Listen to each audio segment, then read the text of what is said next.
Untuk bersaing dalam bisnes ni, kalau kita bersaing dengan cara menurunkan harga, maka ini sebenarnya adalah race to the bottom.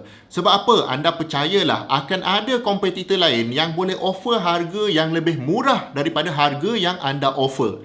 Jadi, instead of kurangkan harga, contohnya lah kita jual kuih raya sebalang RM30. Kedai sebelah jual sebalang RM28.